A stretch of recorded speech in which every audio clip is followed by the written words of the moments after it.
Hello दोस्तों, KDS news में आपका स्वागत है। आज की ताज़ा खबरों के लिए केडीएस न्यूज़ के साथ बने रहिए। आज की ताज़ा खबर की शुरुआत करते हैं। देश में कोरोना मामलों से बढ़ जारी है। बुधवार सुबह जारी ताज़ा आंकड़ों के अनुसार बीते 24 घंटे में 1247 नए मामले सामने आए हैं। ये मंगलवार की तुलना में 43% कम है। मंगलवार को दोनों मामलों में 90% का उछाल आया था। इससे हड़कंप मच गया था। कोरोना की चौथी लहर आने की आशंका जताने लगी थी। हालांकि आईआईटी कानपुर के वरिष्ठ वैज्ञानिक पद्मश्री मनिंदर अग्रवाल ने दावा किया है कि देश में चौथी लहर आने की आशंका नहीं है।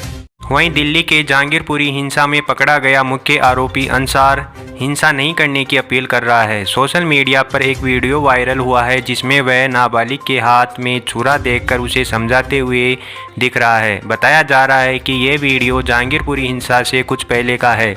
पुलिस ने इस वीडियो को अपने कब्जे में लेकर जांच शुरू कर दी है और सच्चाई का पता लगाने में लग गई है। वहीं अगली खबर की बात करते हैं। रूस यूक्रेन के बीच जंग का आज 55वां दिन है। कई देशों की मध्यस्थता के बावजूद दोनों देश किसी स्थायी निष्कर्ष पर नहीं पहुंच पा रहे हैं। रूसी सेना आए दिन जहां और भी अधिक हमलावर होती दिखाई दे रही है, वहीं यूक्रेनी सेना भी डटकर मुकाबला कर रही है। यूक्रेन के रक्षा मंत्री का कहना है कि हमारे हालात जरूर कठिन है, लेकिन हम अभी भी रूसी सेना को मुंहतोड़ जवाब दे रहे हैं। वहीं यूक्रेन के राष्ट्रपति जेलेंस्की ने कहा है कि दुनिया को रूसी सेनापति पुतिन द्वारा परमाणु हथियारों के इस्तेमाल की संभावना के लिए तैयार रहना चाहिए। देश की राजधानी कीव में बोलते हुए जेलेंस्की ने आशंका व्यक्त की है कि रूसी राष्ट्रपति यूक्रेन के खिलाफ रासायनिक हथियारों का भी उपयोग कर सकते हैं।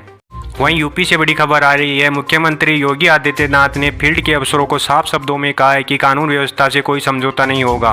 अफवाह फैलाने वाले हर व्यक्ति के खिलाफ कार्रवाई हो, चाहे वे किसी भी पक्ष का हो। बिना अनुमति के कोई भी शोभा यात्रा या धार्मिक जुलूस न निकालने के आदेश जारी किए गए हैं।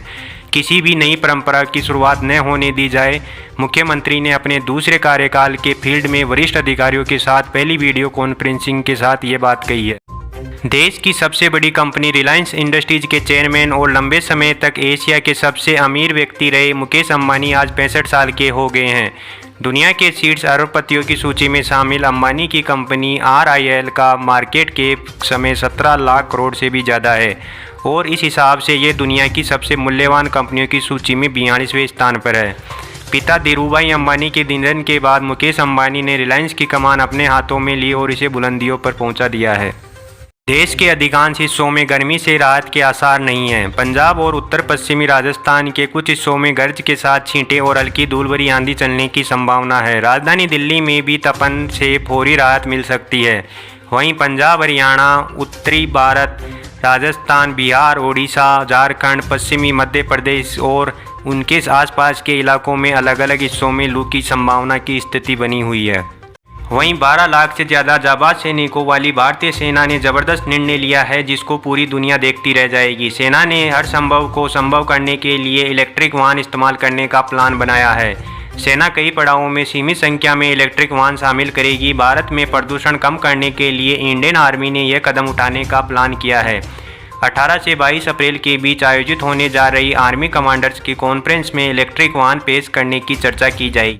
वहीं यूपी के सीएम योगी आदित्यनाथ ने आदेश जारी किया है कि प्रदेश के सभी कोरोना संक्रमितों को 1 महीने तक विशेष आकस्मिक अवकाश दिया जाएगा। यही नहीं, कोविड व्यक्ति के संपर्क में आने वाले को अधिकतम 21 दिन का आकस्मिक अवकाश दिया जाएगा। सरकार की ओर से जारी निर्देश के मुताबिक कोरोना संक्रमित व्यक्ति के संपर्क में आने या क्वारंटाइन जोन घोषित हुए इलाकों में आने वाले कर्मचारियों के लिए आकस्मिक अवकाश की व्यवस्था की गई।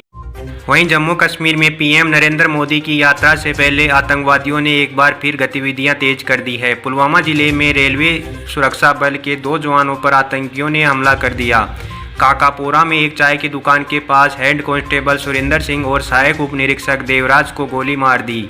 दोनों को तुरंत अस्पताल ले जाया गया, जहां डॉक्टरों ने सुरेंद्र सिंह को मृत घोषित कर दिया। हमले के बाद घेराबंदी और तलाशी अभियान शुरू किया गया था, लेकिन हमलावर भागने में सफल हो गए। वहीं पड़ोसी मुल्क पाकिस्तान में बिजली संकट गहरा गया है। यूक्रेन युद्ध के चलते लिक्विफाइड नेचुरल गैस और कोयले की कीमतों में भारी बढ़ोतरी के बाद पाकिस्तान के लिए ईंधन की खरीद मुश्किल हो गई है। पाक सरकार बिजली संयंत्रों को ईंधन देने के लिए विदेशों से बड़ी कीमतों पर कोयला या प्राकृतिक गैस की खरीद नहीं कर पा रहा है। ऐसे में पाकिस्तान में आम घरों में उद्योगों की बिजली कटौती की जा रही है, जिससे कई शहरों में अंधेरे में डूबने का खतरा हो गया है। वहीं श्रीलंका की सरकारी तेल कंपनी सीपीसी ने सोमवार आधी रात से ईंधन की कीमतें बढ़ा दी है। इससे पहले इंडियन ऑयल के स्थानीय परिचालन ने कीमतों में बढ़ोतरी की घोषणा की थी। श्रीलंका भीषण आर्थिक संकट का सामना कर रहा है और ताज़ा फैसले से आम लोगों की परेशानी बढ़ी है। सीपीसी ने 92 ऑक्टेन पेट्रोल की कीमत 84 से बढ़ाकर 338 रुपये प्रति लीटर कर दी है। यह कीमत अब श्रीलंकाई भारतीय तेल कंपनी की प्रति लीटर कीमत के बराबर हो गई है। सीपीसी एक महीने में 2 बार दाम बढ़ा चुकी है। वहीं रसोई गैस के बाद अब महंगाई मुंह का जायका भी छीन रही है। पिछले एक सप्ताह में लाल मिर्च से लेकर हल्दी और गरम मसालों तक के भाव बढ़ गए हैं। जिस नमक के लिए महात्मा गांधी ने दांडी यात्रा की थी वह भी अब महंगा हो गया है। व्यापारियों का कहना है कि यह तो शुरुआत है, आने वाले दिनों में इन सामग्रियों की महंगाई में और बढ़ोतरी की जाएगी। वहीं पाकिस्तान की सत्ता में बदलाव तो हो गया है, लेकिन अब भी देश में कई चीज़ों की मार झेल रहा है। खासकर पाकिस्तान आर्मी के सामने मुसीबतों का पहाड़ खड़ा है। पाकिस्तान की सेना देश के अंदर अफवाह और दुष्प्रचार से परेशान है। इसके ही दूसरी मार अफगानिस्तान सीमा पर झेल रही है। यहाँ पर तालिबान इनके लिए गले की हड्डी बनते जा रहा है। वहीं सराफा बाजार में इन दिनों चांदी और सोने में तेजी देखने को मिल रही है। खास बात यह है कि सोना अब तक के सबसे उच्चतम स्तर से महज 1000 रुपये दूर है। पिछले साल अगस्त की शुरुआत में सोने के भाव रिकॉर्ड 57,000 रुपये दर्ज किया गया था। सोमवार को 24 कैरेट सोने का भाव 55,450 रुपये प्रति 10 ग्राम और चांदी का भाव 71,300 प्रति किलो दर्ज किया गया है। जबकि 3 महीने पहले जनवरी में सोने का भाव 49,700 रुपये और चांदी। वहीं मानसून की बात की जाए तो पाकिस्तान में सक्रिय हुए नए पश्चिमी विक्षोभ के कारण राजस्थान में 19 से 21 अप्रैल के बीच मौसम में बदलाव देखने को मिलेगा, जिसके चलते आज से 12 जिलों में तेज आंधी के साथ आसमान में बादल छाए रह सकते हैं। कुछ जगहों पर हल्की बारिश होने की भी संभावना है। मौसम के इस बदलाव से 45 डिग्री सेल्सियस तापमान में रह रहे गंगानगर धौलपुर के लोगों को राहत मिल सकती है। तापमान में 3 डिग्री तक की गिरावट होने की संभावना है।